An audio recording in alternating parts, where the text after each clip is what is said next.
Dans ce 5e et dernier épisode de la série Une société à bout de souffle, je parle d'un système qui épuise beaucoup plus qu'il aide.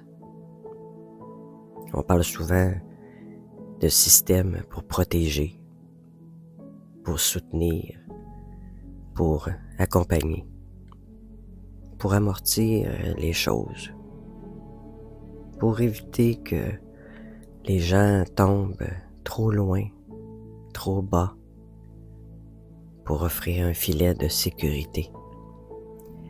Mais de plus en plus de gens vivent complètement l'inverse. Le système fatigue. Il complique tout.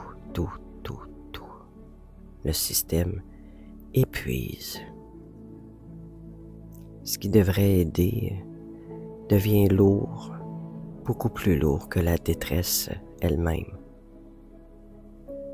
Ce qui devait soutenir devient trop exigeant et ce qui devait rassurer devient maintenant une source d'angoisse.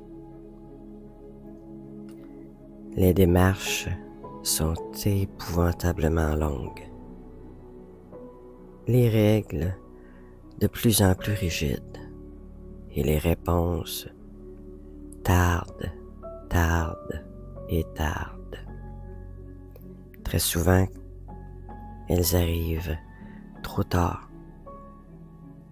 Et quand on est déjà au bout du rouleau, chaque délai supplémentaire, chaque formulaire de plus à remplir et chaque porte fermée devient une charge de trop. On demande de l'aide et on se retrouve face à des procédures qui n'en finissent plus. Des étapes à franchir, comme si on s'inscrivait à une compétition. Des critères à remplir, comme si on avait dû suivre un itinéraire déjà écrit dans un livre en sachant à l'avance qu'on aurait besoin d'être aidé. Et pour couronner le tout, des conditions à respecter, comme si demander de l'aide n'était pas suffisant en soi pour prouver qu'on en avait besoin. Franchement, qui demande de l'aide sans en avoir réellement besoin? Au fond, ce n'est pas demander de l'aide qui est difficile, c'est de l'obtenir à temps. Tout est tellement déshumanisé, tellement impersonnel, qu'une fois arrivé au bout du processus de classification, on se rend compte qu'on n'est tout simplement pas au bon endroit. On doit expliquer, prouver et documenter. On doit raconter notre détresse à répétition à des interlocuteurs différents à chaque fois. À force, on finit par banaliser notre propre récit en le résumant de plus en plus brièvement, juste pour faire une histoire un peu plus courte. Et cette répétition, ça use. Elle use son homme, comme on dit. Elle épuise ceux qui n'ont déjà plus d'énergie. Elle décourage ceux qui espéraient simplement un appui. Et surtout, elle isole ceux qui n'ont plus la force d'insister. Ce n'est pas toujours de la mauvaise volonté. Ce n'est pas toujours non plus de l'indifférence. Souvent, c'est dû à une machine déportée. Un système plus que saturé des ressources insuffisantes et à des intervenants épuisés eux aussi. Mais pour celui ou celle qui demande de l'aide, le résultat reste le même. Le découragement finit par s'installer pour de bon. L'espoir s'éteint et la confiance se brise.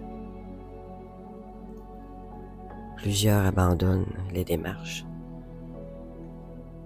D'autres n'osent même plus demander de l'aide. Et d'autres encore continuent à porter seuls leur fardeau, étant conscients qu'il n'y a aucune porte de sortie. Quand un système censé aider devient une source de stress supplémentaire, il perd complètement sa raison d'être.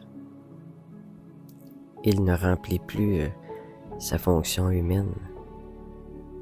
Il devient un obstacle de plus dans un parcours déjà bien fragile. Cette série n'avait pas pour but de désigner des coupables, comme toujours. Elle n'était pas là pour pointer du doigt, ni pour simplifier des réalités complexes. Et surtout à se demander pourquoi une société qui se dit si avancée est de plus en plus elle-même le problème à la source. Une société qui pousse, qui exige et qui accélère jour après jour, et des individus qui tentent de tenir le coup dans un cadre de plus en plus étroit. Tenir le rythme, tenir le coup, tenir debout. Reconnaître cet épuisement collectif n'est pas une faiblesse. C'est un point de départ pour que ça change.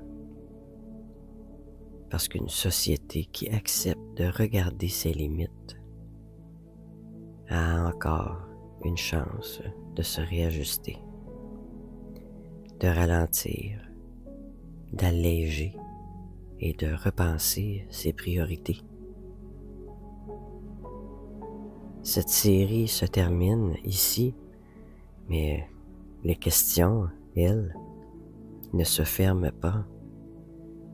Elles restent en suspens dans les conversations, dans les silences et dans le quotidien de ceux qui essaient encore de tenir bon. J'espère que vous avez apprécié ce contenu autant que moi. J'ai apprécié le faire. J'ai pensé que prendre le temps de partager avec vous mes réflexions sur certains problèmes de société pourrait permettre à quelques-uns d'y trouver des réponses. Ce n'est pas ça qui manque, les problèmes. Hein? Je vais avoir des sujets en masse à partager avec vous, dans le calme et dans la sérénité par contre. À très bientôt pour une autre série sur les problèmes de société. N'oublie pas de t'abonner et de me laisser un petit commentaire.